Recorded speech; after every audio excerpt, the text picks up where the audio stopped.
अक्टूबर आ गया है, फरवरी में बोर्ड एग्जाम है और मुझे पता है कि तुम्हारी रातों की नींदें उड़ रखी होंगी ये सोच सोच के कि यार बोर्ड एग्जाम पास में आ गया और अभी तक हमने कुछ नहीं पढ़ा और इतना सारा टाइम वेस्ट कर दिया है। तो अब हम कैसे पढ़ें, कितना पढ़ें, कहाँ से पढ़ें कि हमारे 95% आ जाएं। एंड 1 सेकेंड, क्या अभी से स्टार्ट करके 95% आ सकते हैं?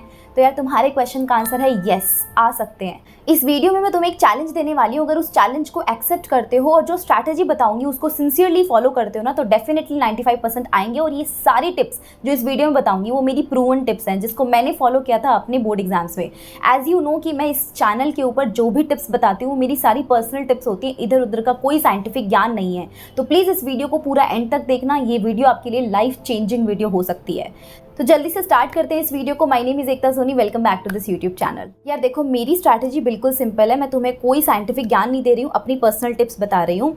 और ये स्ट्रैटेजी प्लीज़ फॉलो करना। इसको फॉलो करके मैं तुम्हें गारंटी देती हूँ कि तुम्हारे 95% ज़रूर आएंगे। और अगर ये स्ट्रैटेजी पसंद आए ना, तो उन सारे 5 दोस्तों के साथ ज़रूर शेयर करना जो तुम्हारे साथ पूरे साल अफरा तफरी कर रहे थे और वो भी चाहते हैं कि 95% स्कोर आ जाए अब से पढ़ के। जो तुम पूरे दिन में एक्टिविटीज़ करते हो, लाइक उसमें तुम्हारे स्कूल के आवर्स काउंट करे हैं मैंने, उसमें तुम्हारे कोचिंग के आवर्स काउंट करे हैं, और बाकी का पूरा दिन मैंने मैनेज करते हुए तुम्हें बताया कि तुम सेल्फ स्टडी के लिए कैसे टाइम निकाल सकते। एट द सेम टाइम जहाँ पर तुम्हारे स्कूल और कोचिंग में टेस्ट हो रहे हैं, उसके साथ साथ तुम अपना सिलेबस अपनी तरफ से कैसे एंड कर सकते हो। तो प्लान मेरा कुछ ऐसा है, क्लास 12 की फिजिक्स में है तुम्हारे पास 14 चैप्टर, केमिस्ट्री में है तुम्हारे पास 10 चैप्टर और बायो में है 13 चैप्टर्स। इसके अलावा तुम अपने इंग्लिश, हिंदी या जो भी सब्जेक्ट है तुम्हारे पास में उसको इंक्लूड कर सकते हो, और अगर तुम्हारे पास मैथ्स भी है साथ में बायो के तो उसको भी इंक्लूड कर सकते हो। तो यार मैं तुम्हें ना एक डेडलाइन देती हूँ, एक चैलेंज देती हूँ, दैट इज़ 83 डेज चैलेंज। मतलब तुम आज ये वीडियो देख रहे हो 9 अक्टूबर को, और मैं तुम्हें चैलेंज दे रही हूँ 31 दिसंबर तक तुम्हें अपना सिलेबस कंप्लीट करना है। और कैसे करना है वो सारी बातें बताऊंगी मैं। तुम पैनिक में मत आओ कि नहीं हो पाएगा, होगा, और बहुत आराम आराम से होगा। 9 अक्टूबर से 31 दिसंबर तक तुम्हारे पास रहते हैं 83 डेज। दैट्स वाई मैं तुम्हें दे रही हूँ 83 डेज चैलेंज। अगर ये चैलेंज एक्सेप्ट करते हो तो मुझे कमेंट्स में लिखकर जाना #83 डेज चैलेंज एक्सेप्टेड। इस चैलेंज में तुम्हें करना क्या होगा, सबसे पहले तुम अपने सारे चैप्टर्स को देख लो। फिजिक्स में तुम्हारे पास 14 हैं, केमिस्ट्री में तुम्हारे पास 10 है और बायो में तुम्हारे पास 13 चैप्टर है।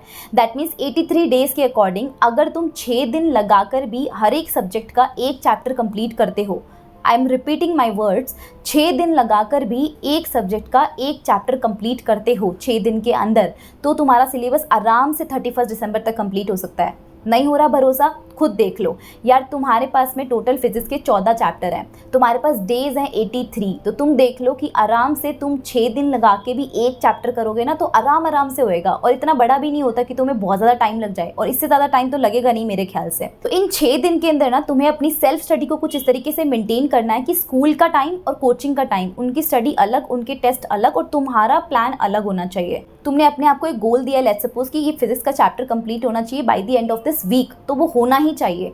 6 डेज में एक चैप्टर हर एक सब्जेक्ट का आपको करना है, चाहे वो फिजिक्स हो, चाहे केमिस्ट्री हो, चाहे बायो हो, या फिर आपके पास मैथ्स है तो मैथ्स ले लो, ठीक है। तो यार मैं मान के चलती हूँ स्कूल के जाते तुम्हारे पास 6 घंटे, और तुम्हारी कोचिंग अगर तुमने ज्वाइन कर रखी है तो 3 से 4 घंटे तुम्हारी कोचिंग में जाते होंगे। और अगर तुमने कोचिंग ज्वाइन नहीं कर रखी तो बहुत ही बढ़िया बात है, ये प्लान तुम्हारे लिए तो एकदम अमृत साबित होगा। और अगर कर भी रखी है तो भी कोई बात नहीं, उसके अकॉर्डिंग भी मैंने प्लान बनाया है। तो कोचिंग और स्कूल के टाइम को एक्सक्लूड करते हुए यार तुम्हारे पास काफ़ी टाइम पीछे रह जाता है। जिस टाइम को तुम अपने इंस्टाग्राम पे रील स्क्रॉल करने में, यूट्यूब पे वाईटी शॉर्ट स्क्रॉल करने में टाइम वेस्ट कर देते हो, तुम्हें ऐसा लगता है कि टाइम बचता ही नहीं है हमारे पास। नहीं, तुम्हारे पास टाइम बचता है, लेकिन उस टाइम को तुम यूटिलाइज नहीं करते हो जैसे एक टॉपर कर लेता है।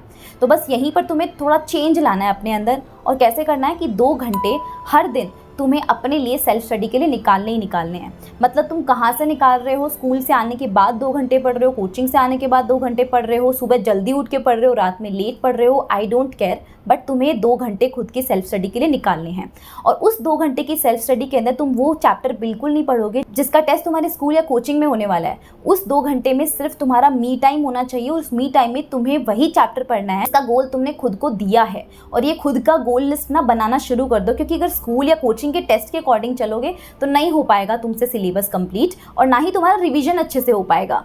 स्कूल या कोचिंग वाले को साइड बाय साइड चलने दो, और साइड बाय साइड तुम्हारा अपना सिलेबस चलने दो। तो एक एक चैप्टर एक एक चैप्टर उठाते जाओ हर एक सब्जेक्ट के। तो पहले तो गोल डिसाइड कर लो कि ये वीक स्टार्ट हो रहा है, तो इस वीक के अंदर तुम्हें फिजिक्स का कौन सा चैप्टर करना है, केमिस्ट्री का कौन सा करना है, बायो का कौन सा करना है। वो चैप्टर्स डिसाइड करके और देख लो कि इस वीक में ये चैप्टर कंप्लीट करना है। हर दिन 2 घंटे निकालने हैं। और जैसा कि मुझे पता है यार, संडे को तुम्हारे पास खूब सारा टाइम रहता है, ना तुम्हें कोचिंग जाना रहता है, ना तुम्हें स्कूल जाना रहता है, तो तुम्हारे पास सेल्फ स्टडी के लिए बहुत टाइम है। और मुझे ये भी पता है कि तुम संडे को लेट तक सोकर अपना टाइम बहुत बर्बाद करते हो। तो संडे भी तो यार तुम्हारे बाकी के दिनों जैसा ही होता है। संडे में तुमने ऐसा क्या तीर मारा हुआ है जो तुम अपने आप को इतना आराम दे रहे हो? तुम्हें पता है कि सर पे एग्जाम है, तुम्हें बहुत ज़्यादा सिलेबस कवर करना है, तो तुम संडे को इस तरीके से वेस्ट नहीं कर सकते हो सो के पूरे दिन। तो तुम्हें उसको यूटिलाइज करना है, एक प्रोडक्टिव संडे में कन्वर्ट करना है। जहाँ पर तुम 2 घंटे की सेल्फ स्टडी रोज अपने वीकडेज में कर रहे थे, तो अपने संडे को तुम उस सेल्फ स्टडी को 4 या 5 घंटे का करोगे। वो 4 या 5 घंटे अगेन वो तुम्हारे मी टाइम होने चाहिए। तुम सोच रहे होगे कि यार स्कूल और कोचिंग में इतना काम हो जाता है कि उसी में टाइम निकल जाता है। मान लो स्कूल या कोचिंग में टेस्ट है तो उसी की तैयारी में टाइम निकल जाता है, कहाँ से 2 घंटे खुद के लिए निकालें? तो यार उसको ना थोड़ा मैनेज करके चलना पड़ता है। स्कूल या कोचिंग में जो भी तुम्हारा टेस्ट है उसकी थ्योरी आ रही होगी, वो थ्योरी तुम स्कूल या कोचिंग से आने के बाद दिन के टाइम पर करो, क्योंकि यार रात के टाइम पर अगर हम पढ़ाई करते हैं ना तो हमें नींद आने के चांसेस ज़्यादा होते हैं। तो दिन के टाइम पर ना उसको यूटिलाइज करो, तुम थ्योरी पूरी याद कर लो, ठीक है, अपने स्कूल या कोचिंग एग्जाम की, और साथ में खुद का जो गोल सेट किया है उसकी भी थ्योरी पूरी रेडी कर लो। 8 या 9 बजे के अराउंड डिनर करके बैठो पढ़ने के लिए, और उसके अंदर तुम दो अपने आप को 2 से 3 घंटे। इसमें तुमने जो भी सब्जेक्ट आज के दिन में पढ़ा है, चाहे फिजिक्स हो, केमिस्ट्री हो, बायो हो, या कोई भी सब्जेक्ट पढ़ा है, उसके स्लॉट डिसाइड कर लो कि आधा घंटा या 45 मिनट में इस सब्जेक्ट को दूंगा, 45 मिनट में इस सब्जेक्ट को दूंगा, 45 मिनट इस सब्जेक्ट को दूंगा।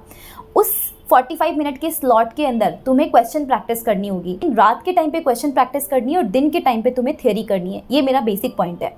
अब सवाल ये है कि पढ़ना कैसे है? तो यार देखो, फिजिक्स, केमिस्ट्री, बायो, मैथ्स कुछ भी हो, मैथ्स तो फिर भी चलो उसमें थ्योरी नहीं आती, बट फिजिक्स, केमिस्ट्री, बायो अगर पढ़ रहे हो तो उसमें थ्योरी आती है। और थ्योरी के लिए मैंने बता दिया कि दिन के टाइम पर तुम्हें थ्योरी पढ़नी है।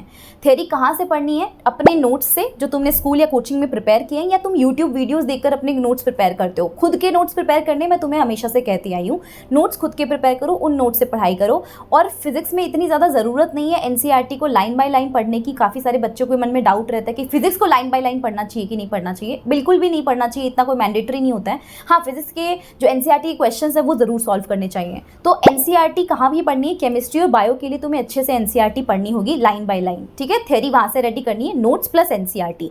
उसके बाद में तुम आओगे क्वेश्चन प्रैक्टिस के ऊपर। क्वेश्चन प्रैक्टिस का एक प्रॉपर फ्लो तुम्हें फॉलो करना हो। लेट्स सपोज कि इस स्ट्रैटेजी के अकॉर्डिंग मैंने तुम्हें बताया कि 6 दिन में तुम अपना एक चैप्टर कंप्लीट कर सकते हो एक सब्जेक्ट का, राइट। तो तुम उसको एक दिन में कंप्लीट करने की कोशिश मत करो, 6 दिन लगा के आराम से कंप्लीट करने की कोशिश करो प्रॉपर क्वेश्चन प्रैक्टिस के साथ। लेट्स सपोज कि तुम 2 घंटे के सेल्फ स्टडी टाइम में सिर्फ एक ही टॉपिक पढ़ पाए, इट्स ओके, कोई टेंशन लेने की बात नहीं कि मैंने तो सिर्फ एक ही टॉपिक पढ़ा है, इतना सारा टाइम निकल गया। ये टेंशन लेने की बात नहीं है। एक ही टॉपिक पढ़ा है, उस टॉपिक को अच्छे से कंप्लीट करो। दैट मीन्स उसके ऊपर क्वेश्चन प्रैक्टिस तुम्हें करना ज़रूरी है।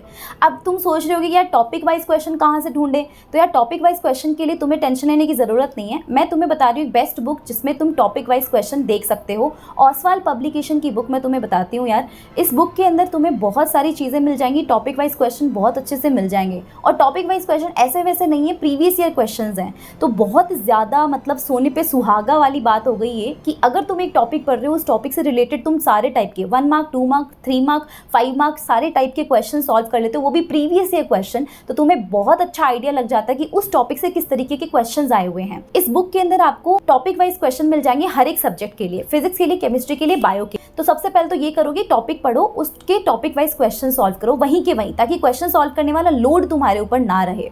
तो पहला स्टेप हो गया ओसवाल पब्लिकेशन की बुक के साथ में टॉपिक वाइज क्वेश्चन सॉल्व करना।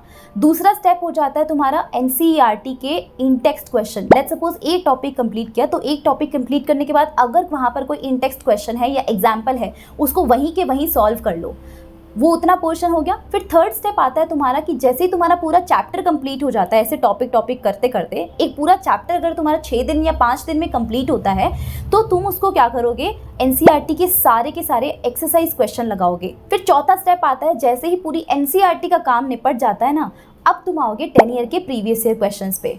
10 ईयर के प्रीवियस ईयर क्वेश्चंस तुम्हें कहाँ से मिलेंगे, उसके लिए भी मैं तुम्हें रेकमेंड करूंगी ओसवाल पब्लिकेशन की बुक, जिसमें आपको फिजिक्स, केमिस्ट्री, बायो या फिजिक्स, केमिस्ट्री, मैथ जो भी तुम्हारे पास सब्जेक्ट है, तुम 10 ईयर की प्रीवियस ईयर क्वेश्चन बुक खरीद सकते हो। लिंक मैं आपको डिस्क्रिप्शन बॉक्स में दे दूंगी, तो वहां से जाके आप जरूर परचेज करें। ये बुक बहुत अमेजिंग है। बुक की सबसे अच्छी खास बात है कि टॉपिक वाइज क्वेश्चन के साथ साथ में जैसे तुम क्वेश्चन सॉल्व कर रहे हो तो तुम्हें वहां पर राइटिंग स्किल्स इंप्रूव करने पे भी फोकस किया जाता है कि टॉपर ने उस आंसर को किस तरीके से प्रेजेंट किया है, वो भी वहां पर मेंशन्ड है। साथ ही साथ में उस टॉपिक के अंदर जो भी टॉपिक लेट्स सपोज तुमने पढ़ा है, उस टॉपिक के अंदर बहुत सारे बच्चे कॉमन मिस्टेक करके आते हैं अपने एग्जाम में।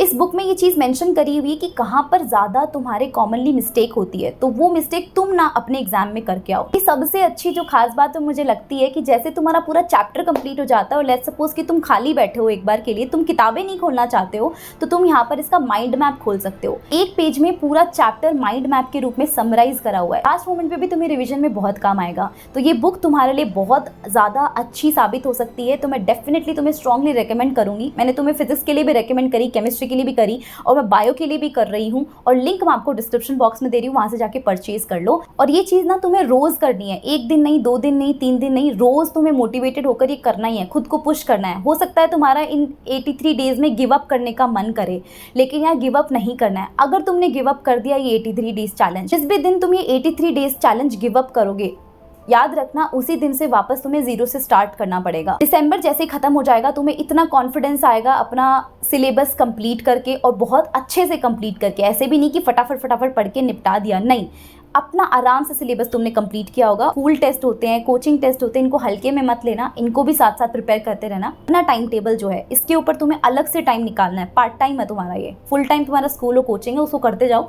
बस सिर्फ 2 घंटे एक्स्ट्रा निकाल के रखो रात को या दिन में, जब भी तुम्हें टाइम मिलता है। जनवरी में आ जाएंगे प्री बोर्ड्स। फिर तुम प्री बोर्ड्स जब लिखोगे ना, तुम्हें इतना कॉन्फिडेंस आएगा, और प्री बोर्ड्स में तुम्हारा एक बार फिर से रिविजन होगा, क्योंकि प्री बोर्ड्स में यार तुम्हारे पास ना एक प्रॉपर स्केड्यूल होगा जो स्कूल की तरफ से प्रोवाइडेड होगा। प्री बोर्ड को मिस मत करना प्लीज, प्री बोर्ड सब बच्चों को देना है।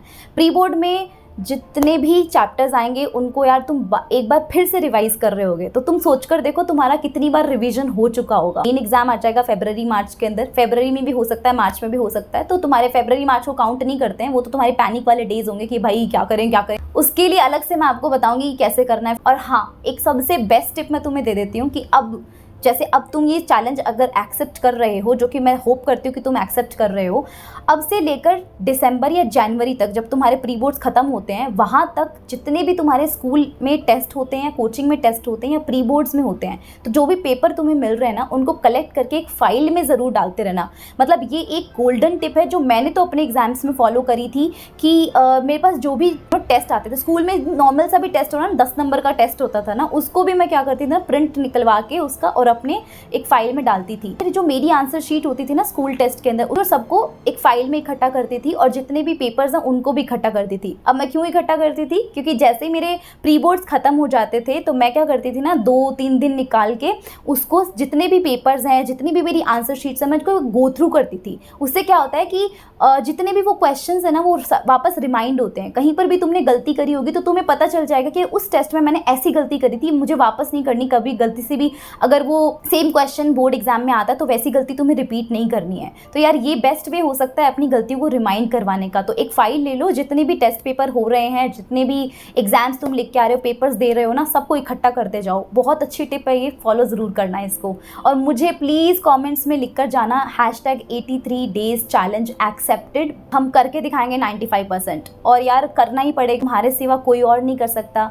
दिवाली आ रही है, मैं जानती हूँ, बहुत सारे त्यौहार आ रहे होंगे, लेकिन यार ये सब चीज़ें फालतू रह जाएंगी तुम्हारे लिए। तुम्हारे लिए जो सबसे इंपॉर्टेंट चीज़ है वो तुम्हारा गोल है, क्योंकि तुम्हारा एग्जाम तुम्हारे अलावा कोई नहीं लिख सकता, है ना। तुम्हारे घर में किसी की शादी हो रही है, तुम्हारे घर में किसी का बर्थडे आ रहा है ना, तो वो तुम्हारे बिना भी मन सकता है। तो खुद को ज़्यादा प्रायोरिटी दो।